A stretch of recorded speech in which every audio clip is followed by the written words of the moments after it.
Welcome to Pioneers in Payments, where payments experts share their insights. Now, here's our host, Donna Blum. Today, I have the pleasure of talking with Kristy Duncan from Women in Payments. Welcome, Kristy. Hello, Donna. It's so nice to be here. Thanks for inviting me. Well, thank you so much for joining. Kristy, to get us started, would you mind sharing a little bit of information about yourself, your background in the payments industry, and what you do there at Women in Payments? Oh, gosh. Well, it's a long story. I try to keep it brief.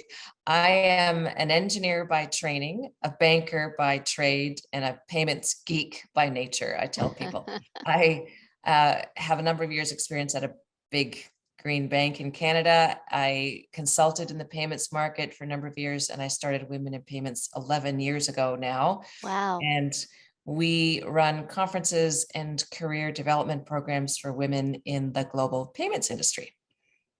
Fantastic.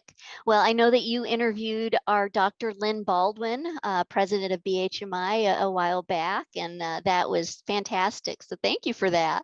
Now we're kind of reciprocating here. There you go. Well, my first question for you, Kristy, is obviously there's been a lot of changes in the payments industry, especially in the last 5 years. And I was wanting to know from your standpoint, what do you think is the most notable trend in the payments industry today? Oh my gosh, there's so much going on, and it's such a dynamic industry to be in. That's why we all love it. There's never a dull moment. I would say two things, if I could, on a global basis. First being the whole regulatory push to open banking and open APIs. And I think that's going to fundamentally change how we bank, how we pay, and how we do business, both as consumers as well as corporates. I also think that the global move to real-time payments is also changing the landscape of how we pay. It's changing certainly the card space in quite significant ways in many markets.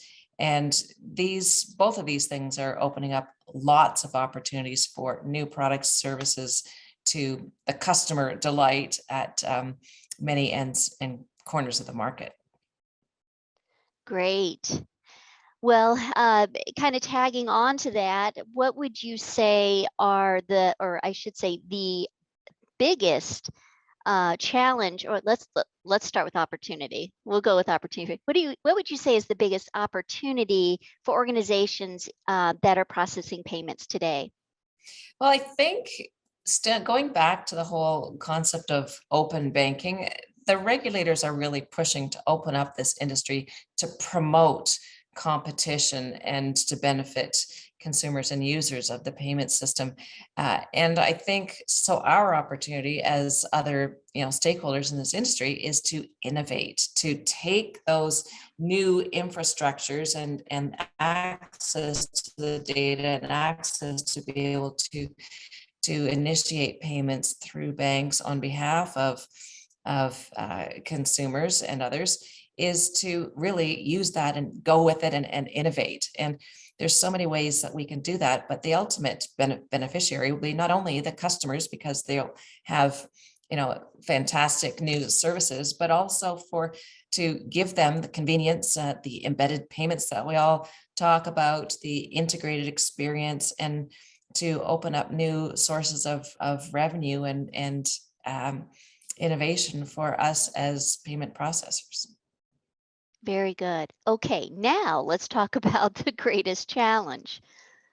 What would you say the greatest challenge is for organizations that process payments? Great question. And I think, again, going back to open banking, but also to real-time payments, as we get into a new world of more players and payments going through faster, I think what our biggest challenge is going to be managing the fraud and just doing that whole security piece, because it's opening up all kinds of opportunities, not only for the legitimate players, but also for the fraudsters. So we need to really be very careful that we manage this growth and these new opportunities with managing the fraud opportunities on the other side. Right. And just with payments becoming faster and faster, there's less time to catch that fraud on the front end. So Yeah, it does yeah. certainly create a Yeah. challenge. In fact, I think in the UK, their faster payment system, the banks decided to slow down each payment by 1 second Ah, to give them more time for their AI systems to trap, to identify and trap potential fraudulent payments going through. well, that's interesting. I'd not heard that before. Thanks for sharing that. Yeah. Okay, so my final question for you is kind of just about your silver bullet advice. Like if you were to give our listeners one, silver bullet piece of advice, what would that be? Well, as the head and founder of Women in Payments, my answer has to be more gender diversity and diversity at in our organizations, especially at senior leadership levels. It has been proven through many experiences that having more women at leadership levels increases our employee retention, increases our employee engagement, increases the innovation of our organizations. They say that women with organizations with more women at leadership levels file 20% more patents. Wow. I mean, what's not to love about that? Uh, we also have, Fortune did a study and found that their most admired companies have twice as many women in senior management than the less reputable firms. So, 17% versus 8%.